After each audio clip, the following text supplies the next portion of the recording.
Bismillahirrahmanirrahim. Halo guys, assalamualaikum warahmatullahi wabarakatuh. Jumpa lagi bersama kami di Madola Channel.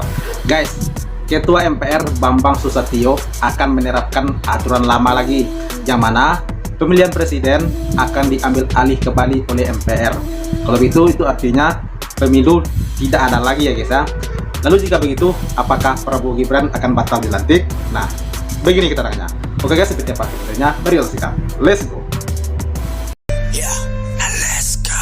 Pemirsa, Ketua Majelis Permusyawaratan Rakyat atau MPR RI yakni Bambang Susatyo menyatakan bahwa MPR siap melakukan amandemen Undang-Undang Dasar 1945. Namun perubahan itu dia katakan tidak bisa dilakukan di periode MPR kali ini. Oh gitu. Hal ini disampaikan oleh Bambang usai menghadiri silaturahmi kebangsaan dengan Ketua MPR RI periode 1999 hingga 2004 yakni Amin Rais di Gedung Nusantara 3 MPR RI Jakarta Pusat pada Rabu pagi. Menurut Bamsud, MPR akan memfasilitasi perubahan itu jika seluruh partai politik setuju dengan melakukan amandemen Undang-Undang 45. Salah satu perubahan yang dibahas adalah mengembalikan kewenangan MPR untuk memilih presiden. Iya, mantap tuh ya. Oke guys, siapa yang setuju? Jika pemilu ditiadakan, tolong sampaikan di kolom komentar. Iya, jadi begini, kalau kami menegaskan kalau seluruh partai politik setuju untuk melakukan amandemen penyempurnaan daripada Undang-Undang Dasar 45 yang ada, termasuk penataan kembali sistem politik dan sistem demokrasi kita, kami di MPR siap untuk melakukan amandemen, siap untuk melakukan perubahan karena kita sudah punya SOP-nya, kita sudah siapkan karpet merahnya, termasuk juga siap dengan aturan peralihan, mana hal-hal yang sebelumnya tidak diatur, kita buat di aturan peralihan. Tinggal persoalan. Yang setuju tolong diberikan like yang banyak guys. MPR kita tidak bisa melakukan amandemen karena kita sudah tinggal 5 bulan, karena syaratnya 6 bulan. Apakah nanti kita kembali ke sistem yang lama dengan pemilihan kepala daerah di DPRD, presiden di MPR, sangat tergantung dinamika depan. Yang menarik dari Pak Amin adalah kalau Pak Amin merasakan hal yang sama. Oh, dan Pak Amin juga dengan apa yang kami rasakan, dengan apa yang dirasakan oleh banyak rakyat Indonesia atas sistem politik dan sistem demokrasi kita hari ini. Demokrasi yang harusnya demokrasi is king, tapi sudah berubah menjadi demokrasi cash is king.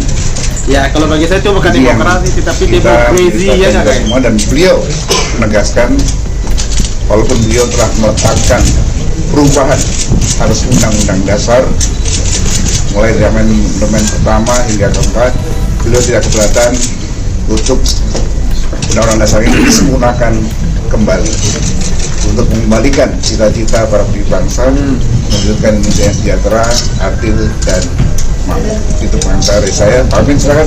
Ya, saya sebentar saja.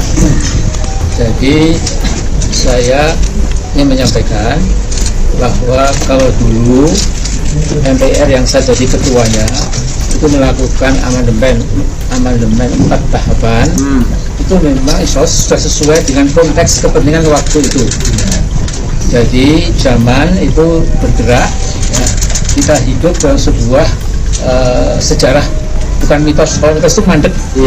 Sejarah itu terus berjalan pantare, kemudian ada perubahan kuantitatif, tapi juga kualitatif. Bangsa besar ini tentu juga kena hukum sejarah itu.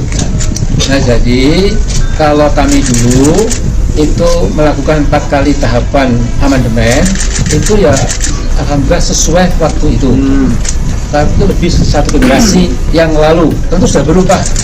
Nah, sekarang Pak Bambang Susatyo dan semua ini, Pak Ahmad Basarah dan lainnya lah ya, Pak Fadil Muhammad, semuanya ya, ini sekarang akan membawa terus ya.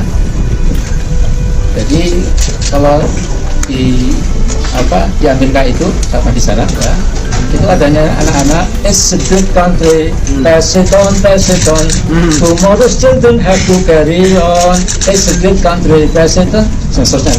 ini negeri besar, kata anak-anak Amerika itu, mari kita lanjutkan ke depan, karena tomorrow's children, anak-anak masa akan datang itulah yang jadi orang dewasa, terus membawa ke depan terus ya, harus sejarah untuk kebesaran negaranya. Saya kira saya kan outgoing generation ya. Saya tinggal nunggu waktu kapan malaikat memanggil saya. Ini masih ada insya Allah beberapa, walaupun mungkin kalau lebih cepat ada juga bisa ya. Belum tentu juga ya. Tapi secara lahiriah kan seperti itu ya. Jadi saya tadi menyampaikan jangan pernah pesimis. Ini negeri yang diberkati dari langit yang Maha Kuasa yang Maha Esa.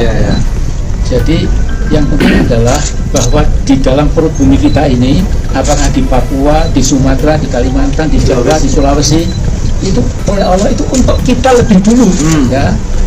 Jadi itu sebesar-besar kemakmuran rakyat, bukan sebesar kemakmuran konglomerat dan orang-orang gawat itu ya.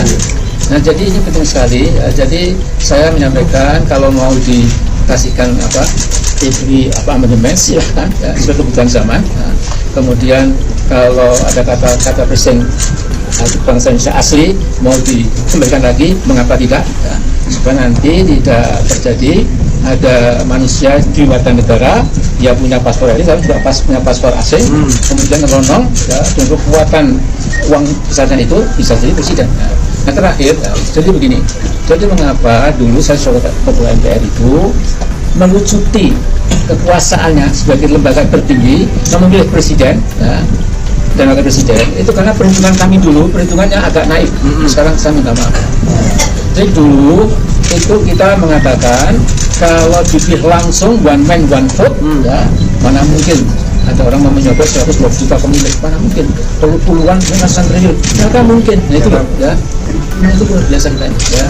Nah jadi sekarang kalau mau dikembalikan dipilih MPR, mengapa tidak ya? Tapi orangnya kan berpikir ya, punya pertimbangan ya. Tapi kalau rakyat pada umumnya itu biasanya ya diambil itu ada namanya demokrasi jadi dolarokrasi ya. Kalau kita itu demokrasi jadi rupiah atau operasi, rupiah besek semua ya. Jadi itu sajalah ya, mudah-mudahan kita berharap semua sampai sekarang ini bisa menaikkan tugasnya dan jadi lembaga tertinggi lagi ya. Karena kalau tidak itu nanti MPR memang kurang. Intinya Pak Amin ingin demokrasi iski, tidak lagi tes iski. Jadi waktu saya jadi ketua MPR itu, presiden itu kemudian kalau bangun pagi, oh di atasnya masih ada ketua MPR. Sekarang kan nggak gitu ya. Kalau dari Pak Amin melihatnya ini kan berarti demokrasinya berbeda penilaiannya itu dari kapan sih? Atau mana yang kasus paling digarisbawahi? Jadi gini, jadi maaf ya, jadi semua mengatakan ada backsliding demokrasi, blunder ya. Bahkan ada mengatakan apa namanya race to the bottom ya, gara-gara demokrasi yang rusak ini semua lantas perubahan itu masuk ke jurang yang paling dalam. Nah saya menyebut nama ini memang sosok seseorang yang nampaknya tidak mengerti demokrasi ya, semua diambil alih ya. 94% DPR juga agak keenakan diambil alih ya. Ini juga salah Jogja juga ya, nggak tahu ya. Kemudian lembaga-lembaga tinggi juga disinakan rotasi ya, lantas semua nyangkit saja. Sekarang seperti ini nggak ada ya. Untuk ingat ya, merusak itu lebih mudah. Itu membangun itu lebih berat. Jadi orang itu kalau namanya sudah merusak demokrasi ini ya. Nah jadi saya pikir waktunya goodbye sir, please go back to your asal usul ya. Kemudian nggak usah cawe-cawe lagi ya, Pak Prabowo ambil alih dengan dukungan mayoritas partai politik dan Indonesia, mudah-mudahan ada harapan. Oke, mantap. Akhirnya MPR kembali mengeluarkan tariknya ya guys ya. Tapi gimana dengan demokrasi ini? Kalau dipilih MPR otomatis demokrasi kan sudah semakin hari semakin berkurang ya. Jadi hak rakyat kan nggak ada lagi untuk memilih, ya nggak guys? Guys, gimana tanggapannya? Tolong sampaikan di kolom komentar. Gimana pendapatnya? Siapapun yang setuju tentang pemilihan presiden ini akan diambil alih kembali oleh MPR. Tolong sampaikan di kolom komentar dan sampai jumpa lagi di video berikutnya. Thank you. Thanks for watching.